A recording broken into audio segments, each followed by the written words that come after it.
दुनिया भर में ऐसे कई मर्डर हुए जो सालों तक गहरी जांच और तमाम कोशिशों के बावजूद अनसुलझे ही रह गए। लेकिन उनमें कुछ हत्याएं ऐसी थी जो अपने जुर्म से नहीं बल्कि अपनी रहस्यमयी परिस्थितियों और क्रूरता या व्यापक प्रभाव के कारण इतिहास का एक काला अध्याय बन गई। क्योंकि ये मामले न सिर्फ पुलिस और जांच एजेंसियों के लिए चुनौती बने बल्कि आम लोगों के मन में डर, जिज्ञासा और साजिशों की अनगिनत थ्योरीज को जन्म देने वाले भी साबित हुए, जिसके कारण इन अपराधों की गूंज दशकों बाद भी आज सुनाई देती है। सन 1947 में घटित अमेरिका का यह केस भी कुछ ऐसा ही था। पुलिस, मीडिया और आम लोग सब इस रहस्य को सुलझाने में लगे थे, लेकिन इस केस में जितने सच सामने आए उससे ज्यादा सवाल खड़े हो गए। और सबसे अजीब बात यह रही कि इस कत्ल के बाद कई लोगों ने खुद को कातिल बताया, जहां शुरुआती जांच में ही करीब 60 लोगों ने इस मर्डर को कबूल किया। पर जैसे जैसे जांच की रफ्तार बढ़ी, जुर्म कबूल करने वाले लोगों की संख्या 60 से 500 तक चली गई। लेकिन अफसोस, इतना सब होने के बावजूद इस हत्याकांड का खुलासा नहीं हो सका। तो आखिर सच क्या था? पुलिस इतने सालों में भी इस गुत्थी को क्यों नहीं सुलझा पाई और क्या ये केस कभी हल होगा? आइए जानते हैं।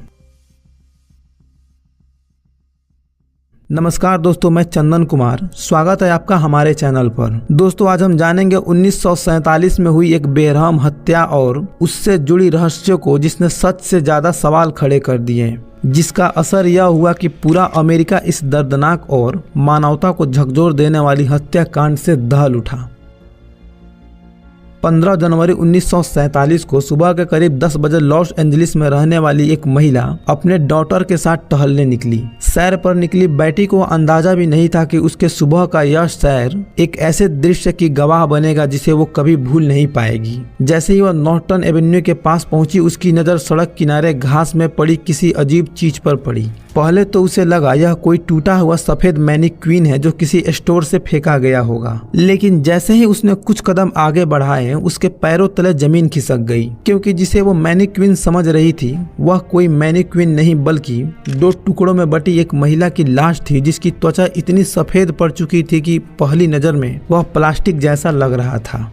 घबराई हुई बेटी ने तुरंत पुलिस को इसकी सूचना दी। कुछ ही देर में लॉस एंजलिस पुलिस डिपार्टमेंट की टीम मौके पर पहुंच गई, जहां उनके लिए भी यह दृश्य किसी बुरे सपने से कम नहीं था। 2 हिस्सों में बटे शरीर पर जख्म इतने सटीक थे कि ऐसा लग रहा था जैसे किसी ने सर्जिकल उपकरणों का इस्तेमाल किया हो।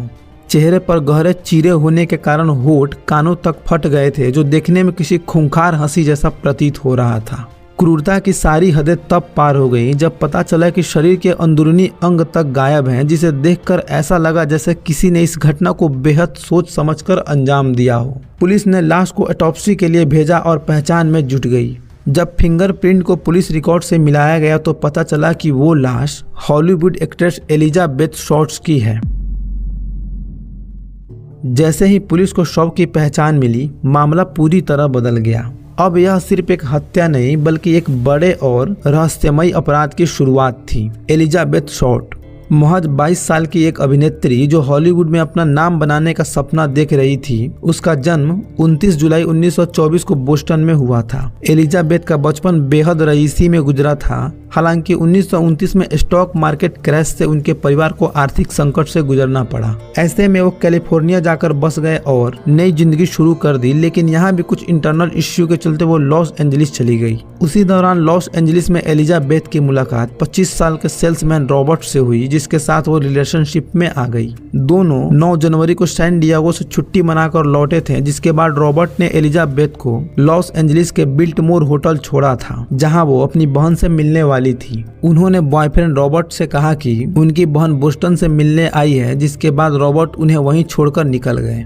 वो बिल्टामोर होटल में दाखिल हो गई, जहां उन्होंने लॉबी से एक कॉल किया। फिर कुछ समय बाद वो होटल से निकल गईं और उसके बाद किसी ने भी उन्हें नहीं देखा और ठीक 5वें दिन उनकी लाश छत बिछत मिली।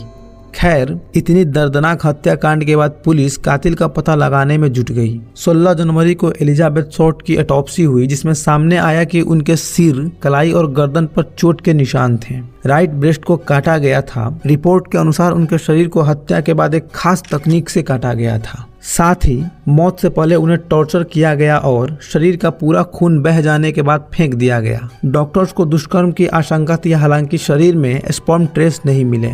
मीडिया हाउस में उनकी मौत की अलग अलग थ्योरीज सामने आने लगी। प्रेस ने उन्हें ब्लैक डहलिया नाम दिया। डहलिया एक फूल का नाम है जिसे एलिजाबेथ अपने बालों में लगाती थी। इसी बीच एक व्यक्ति चर्चित अखबार लॉस एंजलिस एग्जामिनर के दफ्तर में पहुंचा और दावा किया कि उसने एलिजाबेथ की हत्या की है। हालांकि पुलिस जांच में उसका दावा झूठा निकला, लेकिन मामला यहीं खत्म नहीं हुआ। जैसे जैसे जांच आगे बढ़ी, 500 से अधिक लोगों ने इस हत्या की जिम्मेदारी ली, जिसमें सबसे दिलचस्प बात यह थी कि इनमें कई ऐसे लोग भी थे जिनका जन्म एलिजाबेथ की हत्या के समय नहीं हुआ था। करीब 9 दिन बाद 24 जनवरी 1947 को फिर लॉस एंजलिस एग्जामिनर अखबार के दफ्तर में एक रहस्यमयी चिट्ठी पहुंची। इस चिट्ठी को कागज के कतरनों से काटकर जोड़ा गया था, जिससे ऐसा लग रहा था कि इसे किसी पेशेवर अपराधी ने भेजा हो। उसमें लिखा था ब्लैक डहलिया का हत्यारा। इसके साथ एक पैकेज भी था जिसमें एलिजाबेथ शॉर्ट के कुछ व्यक्तिगत सामान जैसे कि उनका पहचान पत्र, तस्वीरें और पता लिखी हुई डायरी के कुछ पन्ने थे। पैकेज को पेट्रोल से साफ किया गया था जिससे उस पर उंगलियों के निशान न मिल सके। इससे यह साफ था कि कातिल खुद पुलिस को चुनौती दे रहा था। इसके बाद पुलिस को कई और चिट्ठियां मिली, जिनमें से एक में लिखा था, मुझे पकड़ने की कोशिश करे, मैं अगला कदम उठाने वाला हूं। इन संदेशों ने पुलिस को और उलझा दिया। उन्होंने कई संदिग्धों से पूछताछ की, जिनमें कुछ प्रमुख थे, जैसे जॉर्ज होडेल। जॉर्ज होडेल एक प्रभावशाली डॉक्टर था जिसके बारे में माना जाता था कि वो महिलाओं पर अत्याचार करता था। उसके बेटे स्टीव होडेल, जो खुद एक जासूस था, उसने दावा किया कि उसके पिता ही ब्लैक डहलिया के असली हत्यारे थे। Number 2, Lacey Dillon. Lacey Dillon एक अपराधी लेखक था जिसे पुलिस ने संदिग्ध माना क्योंकि वह हत्या की ज्यादा जानकारी रखता था। Number 3, Mark Hansen. यह एक नाइट क्लब का मालिक था जिसके घर में एलिजाबेथ शॉर्ट कुछ समय के लिए रुकी थी। उसकी डायरी में मार्क का नाम भी मिला था, जिससे उसे संदिग्ध माना गया। हालांकि कोई ठोस सबूत न मिलने के कारण पुलिस ने सभी को क्लीन चिट दे दी। इन सब के बावजूद पुलिस ने इस हत्याकांड की गहन जांच की, लेकिन कोई ठोस सुराग हाथ नहीं लगा और समय के साथ इस केस के सबूत कमजोर हो गए, जिसके कारण हत्यारा कभी पकड़ा नहीं गया। दोस्तों, ब्लैक डहलिया मर्डर केस सिर्फ एक हत्या नहीं थी, बल्कि यह कानून व्यवस्था और न्याय प्रणाली के सामने एक ऐसी चुनौती थी जिसका हल आज तक नहीं निकला। इस मामले पर कई किताबें, डॉक्यूमेंट्री और फिल्में बनाई गई। साल 2006 में आई फिल्म द ब्लैक डहलिया ने इस केस को फिर से सुर्खियों में ला दिया था। वहीं कई लोग इसे परफेक्ट क्राइम मानते थे क्योंकि हत्यारा कभी पकड़ा नहीं गया। लेकिन सवाल यह है कि क्या सच में यह एक परफेक्ट क्राइम था? क्या हत्यारा पुलिस और कानून से एक कदम आगे था, या फिर इस केस में कोई ऐसा राज था जो कभी सामने नहीं आया? शायद एलिजाबेथ शॉर्ट को कभी इंसाफ ना मिले, लेकिन उसकी कहानी आज भी क्राइम हिस्ट्री के सबसे बड़े रहस्यों में से एक बनी हुई है। क्या आपको लगता है कि यह केस कभी सुलझ पाएगा? क्या असली कातिल को दुनिया कभी जान पाएगी? कमेंट में जरूर बताएं। साथ ही अगर आपको वीडियो में दी गई जानकारी पसंद आई हो तो वीडियो को लाइक, शेयर और चैनल को सब्सक्राइब करके बेल आइकन को प्रेस कर दें, ताकि आप हमारी किसी भी नई वीडियो की नोटिफिकेशन मिस न कर पाएं। जल्द ही मुलाकात होगी एक और नई वीडियो के साथ। धन्यवाद।